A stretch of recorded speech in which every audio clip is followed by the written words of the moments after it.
Okay, still on this roll with cartoon theories. Let's do it.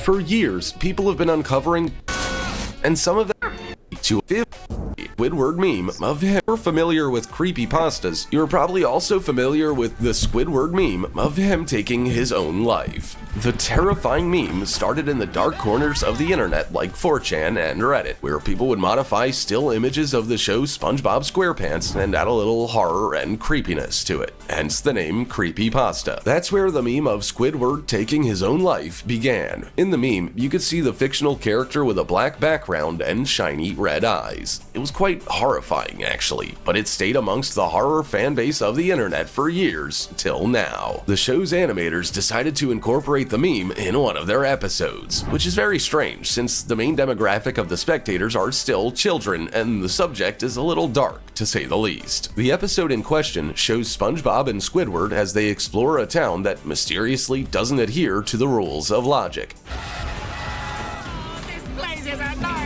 Then, suddenly, a row of doors appears, and Squidward proceeds to open one of them to see what's on the other side, only to find alternate versions of himself. At this point, the episode is already quite nightmarish, but it gets worse. One of the doors clearly shows him after taking his own life, and it's terrifying.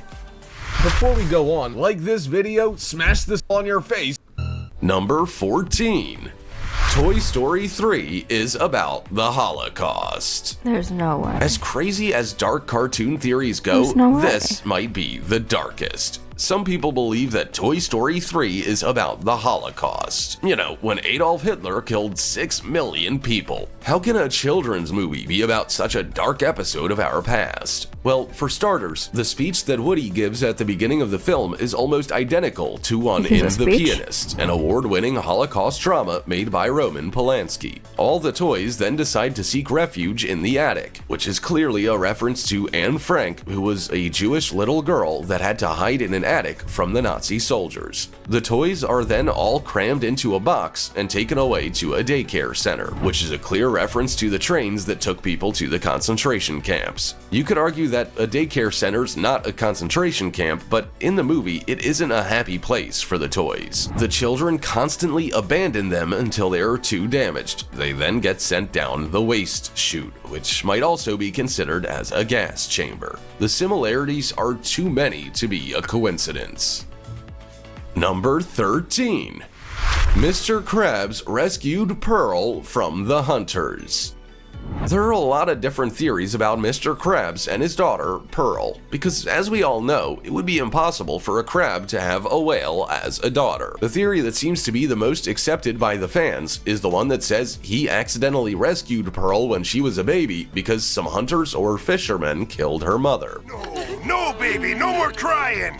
We'll get you a date. So, seeing the little Pearl all alone and scared, Mr. Krabs just took her with him and raised her as his own. This theory really fits because, for example, Mr. Krabs has shown extreme fear of hooks and has repeatedly warned Patrick and SpongeBob of the grave danger of being near them. Also, Mr. Krabs loves money and he hardly ever spends it or gives it to anyone. But if Pearl asks him for money, he gladly gives it to her. Maybe he feels bad because he couldn't save her mother. There are many other theories about this subject, but this is the one that seems to fit the best. Keep it in mind the next time you watch the show.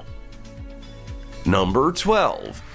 The Smurfs are anti-Semitic and racist.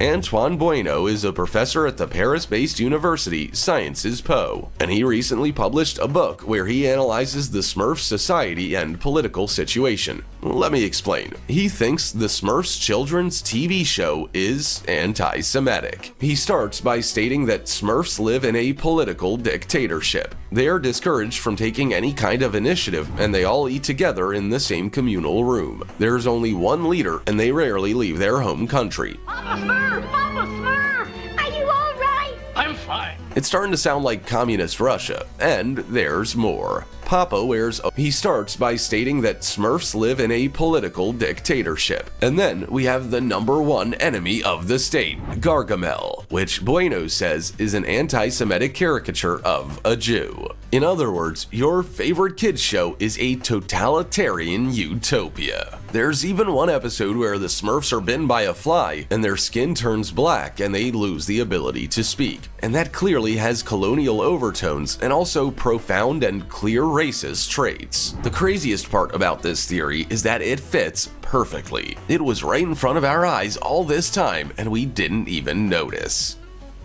Number 11. Snow White is about cocaine and addiction. The theory that the Disney movie Snow White is about All cocaine. of these are so sad. Like, can we just keep it positive?